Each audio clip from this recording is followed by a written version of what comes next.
Olá, meus queridos e amados amigos cristãos. Hoje eu estou aqui para falar para vocês sobre um assunto da palavra do Senhor. Eu vou iniciar falando sobre batalha espiritual, tá? E neste momento eu vim pedir para vocês que não se esqueçam de dar um like, que vocês compartilhem e que vocês, antes de compartilhar, se você se inscrever, inscreva-se no meu canal e aperta os sininhos de todas, para que todas as vezes que eu soltar um vídeo aqui, as notificações apareçam para vocês poderem assistir, tá bom? E eu agradeço. Roda a vinheta!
Bom, eu quero falar sobre a batalha espiritual, uma palavra que não está escrito na palavra do Senhor, mas que nós sabemos que há.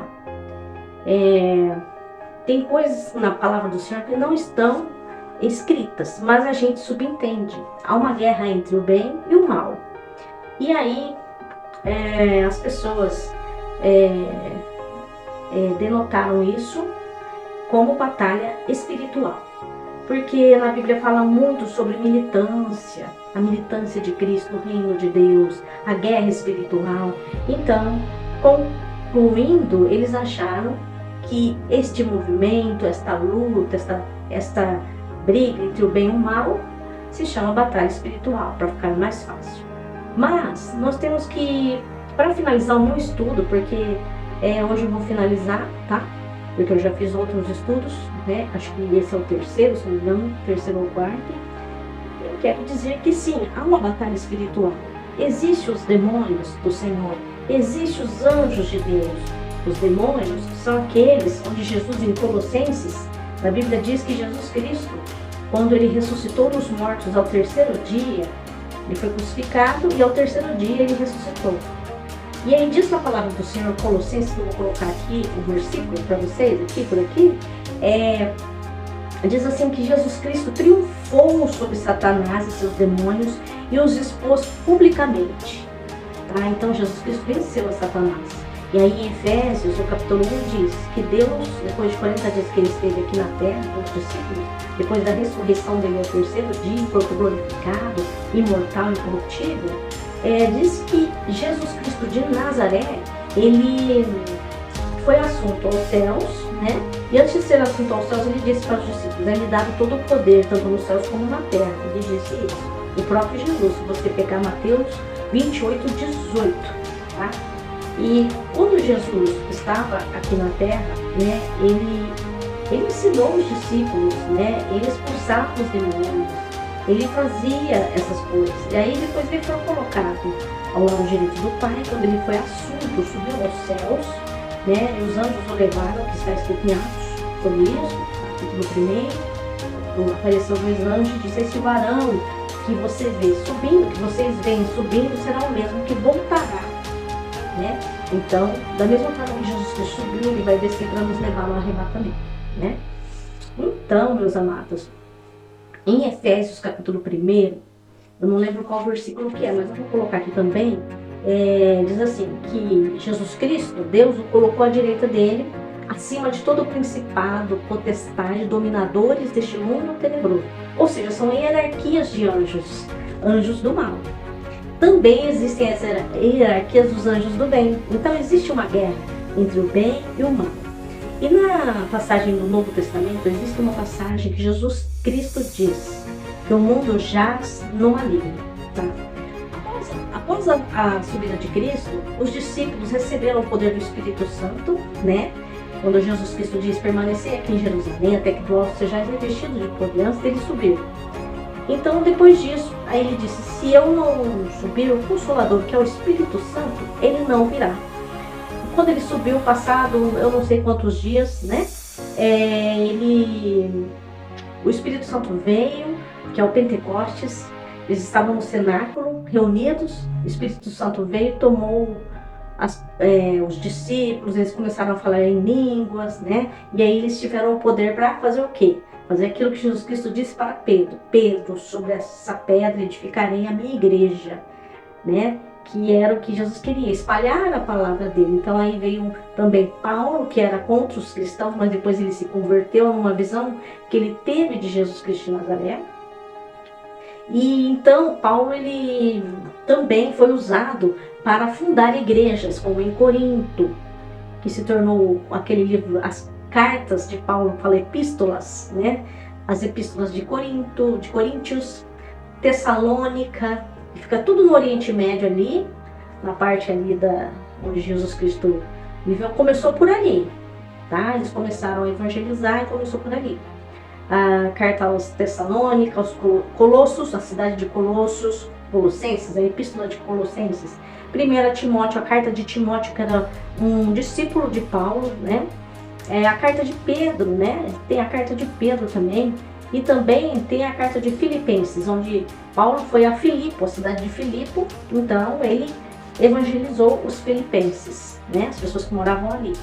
Então, meus amados, bom, voltando ao assunto aqui da batalha espiritual, só para vocês poderem entender, né? Paulo pregou sobre essa batalha espiritual. Existe essa batalha espiritual, mas existe também uma escola teológica nos dias de hoje. Não é uma escola teológica, é uma corrente de pessoas, né? São um grupo de pessoas que prega sobre a batalha espiritual, mas eles são muito extremistas, porque nós cremos que existe o demônio, mas que nós não podemos dar muita, ênfase a ele, porque Jesus Cristo já venceu ele na cruz do Calvário, porque senão a morte de Jesus Cristo de Nazaré se torna como se não valesse. Se Jesus venceu a Satanás na cruz do Calvário, nós temos que resistir, porque ele continua aqui no mundo operando para que a gente enfraqueça na palavra dele. Entendeu? Então, aqui nós sabemos que existe essa guerra espiritual, sim, ainda mais nos dias de hoje, mais ainda. Mas nós não podemos colocar toda a culpa no inimigo, né? Então, só que essa corrente, esse grupo que prega sobre isso, sobre batalha espiritual de uma forma muito, assim, muito exagerada, vamos dizer assim, tem uns pontos positivos que eu vou falar aqui para vocês, tá? Aqui, ó, gostaríamos de fazer uma breve avaliação do ensino do movimento de batalha espiritual, tá? E oferecer uma alternativa bíblica, para a questão. Nós vamos tentar aqui cobrir os pontos básicos. Primeiramente, vamos fazer uma avaliação, meus amados, do movimento. Há pelo menos 3 coisas boas em tudo isso, é o que eu quero falar agora, né? A conscientização que esse movimento vem a trazer à igreja da realidade do poder e da atuação das hostes espirituais da maldade, que está escrito na Bíblia. A tendência à tentação das igrejas reformadas calvinistas, eu não sei se vocês sabem, a igreja calvinista é aquela que acredita na predestinação da pessoa salva. Calvinismo, existe o calvinismo e o arminianismo, né? Então, só estou explicando para vocês poderem entender. O calvinismo, eu falando bem resumidamente, ele acredita que todas as pessoas antes de nascer, como dizem em Efésios, antes que Deus nos escolheu antes da fundação do mundo, né? Vou colocar também o versículo aqui, Então as pessoas que são calvinistas, que vai mais para o lado do calvinismo, acreditam que nós fomos escolhidos antes da fundação do mundo, que nós não temos o livre-arbítrio, que Deus já nos escolheu, né? Aí fica aquela questão, mas se a pessoa desviar, aí uma coisa assim uma coisa que fica inexplicável, são coisas espirituais que só Deus sabe. Fica difícil de entender, tá? E o arminianismo veio de Jacob Arminius, um holandês, e o João Calvino era francês, e o Jacob Arminius, ele era holandês. E ele acredita no livre-arbítrio, que Jesus Cristo veio para salvar todas as pessoas, todas, tá? Mas que tem um livre-arbítrio, se a pessoa pode escolher entre aceitar a Jesus Cristo e andar nos seus caminhos, ou aceitar o lado do mal, do inimigo, e não receber a salvação em Cristo Jesus. Agora, o calvinismo não, ele acredita na predestinação, a pessoa tem uma graça irresistível, ele é atraído pela graça irresistível de Deus, quando ele é escolhido mesmo, ele é o escolhido, vamos dizer assim. E o arminianismo não, é uma graça resistível, eles acreditam na graça resistível, dá para resistir, né? Então aí eu fico meio aqui no meio, entre os dois, assim, porque na verdade, na Bíblia, não fala certinho sobre isso, são pensamentos de homens, tá? E a gente tem que crer o que está escrito na Bíblia, e nós temos que procurar andar no caminho do Senhor, isso é o que importa, né? Então esse grupo de batalha espiritual tem essa positividade, tá? De trazer a conscientização que há um mundo espiritual, porque tem igrejas que elas não fazem nada, não oram, guerreando, como Jesus falou, ir de pregar o evangelho a toda criatura, né? Em Marcos 16:15, batizando-as em meu nome, curando os enfermos, expelindo os demônios, ou seja, é para nós guerrearmos contra quem? Contra o inimigo das nossas almas. Está na palavra do Senhor. E Apocalipse fala sobre o dragão, né, que metaforicamente é o diabo, Satanás, o arqui-inimigo de Deus, que são contra as coisas do Senhor. Então, meus amados, a tendência e a tentação das igrejas reformadas calvinistas tem sido a de esquecer-se de que a luta não é contra carne e sangue, mas contra principados e potestades.